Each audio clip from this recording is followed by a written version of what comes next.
మీ కుటుంబ శాంతి, ఆరోగ్యం, ఆర్థిక అభివృద్ధి కోసం రుద్రాక్ష మహాపూజలో తప్పక పాల్గొనండి. ఇప్పుడే నమోదు చేసుకోండి.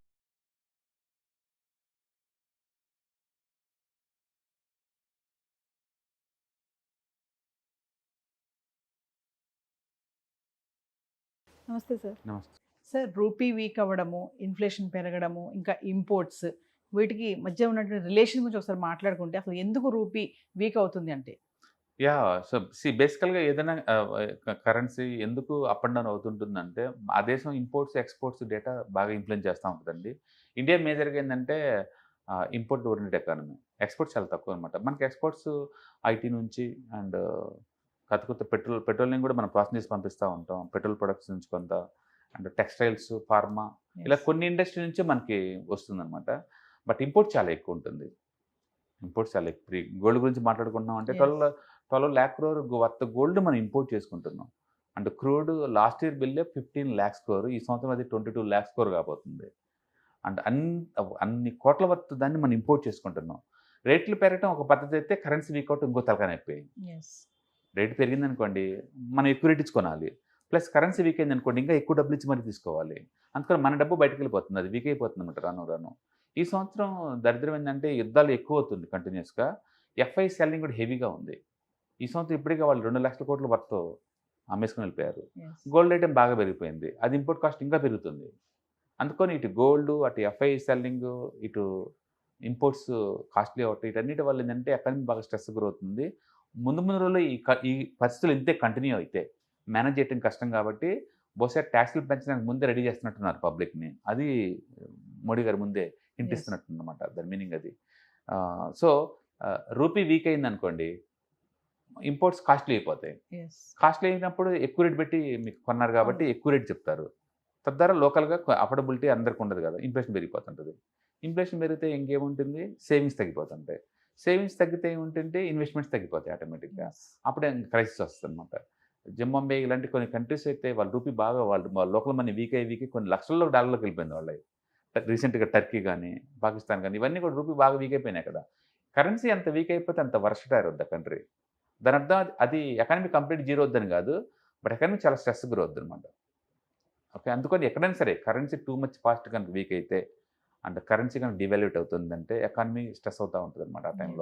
ఆ టైంలో జనాలు ఇంకా సేఫ్టీ కోసం కరెన్సీ అంతా వదిలించుకొని గోల్డ్, సిల్వర్ వీటికి మారుతూ ఉంటారు. అవి కమోడిటీస్, రియల్ మనీ కాబట్టి ఇండియా కూడా అలాంటి కండిషన్ రాకముందే ఈ స్పీడ్నెస్ తగ్గిద్దామని గవర్నమెంట్ ట్రై చేస్తుంది. లాస్ట్ 1 yearలో 12% పెరిగిందంటే మీరు ఊహించుకోండి. అండ్ మార్చి మంత్ ఒక్కటే 4% పెరిగింది, అంటే 4% వీక్ అయింది ఇండియన్ కరెన్సీ. అందుకని ఇది ఫర్దర్ పానీకుండా ఉండటం కోసం గవర్నమెంట్ వాళ్ళు అండ్ పబ్లిక్ని కొంత సేవ్ చేయమంటున్నారు అండ్ అబ్రాడ్కి ఇలాంటివి తగ్గించుకోమంటున్నారు. రూపీ వీక్ అవ్వడం వల్ల సార్ ఏ సెక్టర్స్కి ఇమీడియట్లీ ఇంపాక్ట్ పడుతుంది అంటే? డెఫినెట్గా బెనిఫిట్ అయితే హెల్త్ కేర్ అండి. హెల్త్ కేర్ బాగా బెనిఫిట్ అవుతుంది. ఎందుకంటే అబ్రాడ్కి మనం పర్టికులర్ ఫార్మాస్యూటికల్స్ బాగా ఎక్స్పోర్ట్ చేస్తూ ఉంటాం. మనకి డాలర్లు వస్తాయి ఒకటి, అంటే మన దగ్గర కరెన్సీ పెరుగుతుంటుంది, ఫారిన్ కరెన్సీ. ప్లస్ అదే టైంలో ఎవరైనా బయటకు పోయే డబ్బున్నా డాలర్ ఇవ్వడం ఈజీ అవుద్ది కదా, అంటే రూపీ స్ట్రెంత్ అవుద్ది.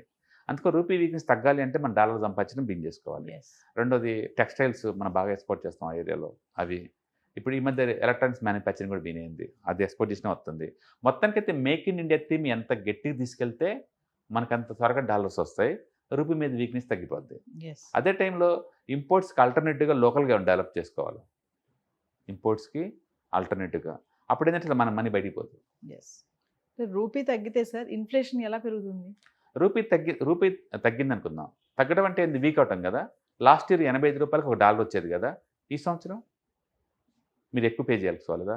ఊహించుకోండి, మీ బ్రదర్ ఎవరన్నా అమెరికా నుంచి తిరిగి ఇండియాకి వస్తున్నారనుకోండి, అక్కడ యాపిల్ ఫోన్ కొంటున్నారనుకోండి, మీరు లాస్ట్ ఇయర్ వరకు అయితే మీకు 85 రూపాయలకు ఒక డాలర్ వచ్చేది కదా, ఇప్పుడు 95 రూపాయలు ఇచ్చి ఒక డాలర్ తీసుకోవాలి కదా ఫోన్ కాస్ట్ పే చేయడం కోసం. అంటే మీ దగ్గర నుంచి ఎక్కువ డబ్బులు బయటకు వెళ్ళిపోతున్నాయి కదా. సో రూపాయి ఎక్కువైపోతే నీకు పడే కాస్ట్ పెరుగుతుంటుంది. రేపు ఆ ఫోన్ మీరు వేరే వాళ్ళకి అమ్మాలనుకోండి, ఇక్కడ లోకల్గా ఎక్కువ రేటుకి అమ్ముతారు కదా మీరు, ఇన్ఫ్లేషన్ పెరిగిపోద్ది. ఇన్ఫ్లేషన్ పెరిగితే సార్ మరి ప్రజలపైన ఎలాంటి భారం పడుతుంది? డెఫినెట్గా వాళ్ళు అఫోర్డబిలిటీ తగ్గిపోద్ది కదా.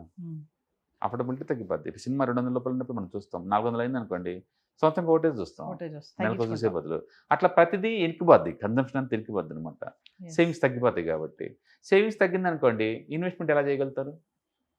ప్రొడక్ట్ తగ్గిపోద్ది. ఇవన్నీ వద్దనుకోండి ఇంటర్లింక్ అనమాట ఇవన్నీ. అందుకని ఎకానమీ హెల్తీగా ఉండాలంటే ట్రేడ్ డిఫిసిట్ తగ్గాలి, జీడిపి గ్రోత్ పెరగాలి, ఇంపోర్ట్స్ తగ్గాలి, ఎక్స్పోర్ట్స్ పెరగాలి, రూపీ స్ట్రాంగ్ అవ్వాలి. ఇవన్నీ ఒకటి జరుగుతున్నప్పుడు మాత్రమే అండ్ వర్కౌట్ అవుద్ది అనమాట. ఎస్. ఓకే, ఇప్పుడు సడన్గా ఇలాంటి న్యూస్ అంటే అండ్ సాక్షాత్ కంట్రీ హెడ్డే వీటి గురించి డిస్కస్ చేస్తున్నాడు, ఈ Yes. పెయిన్ ఎక్కువ ఉందనే విషయాన్ని. కాబట్టి పబ్లిక్ కూడా డిస్కస్ చేస్తున్నారు.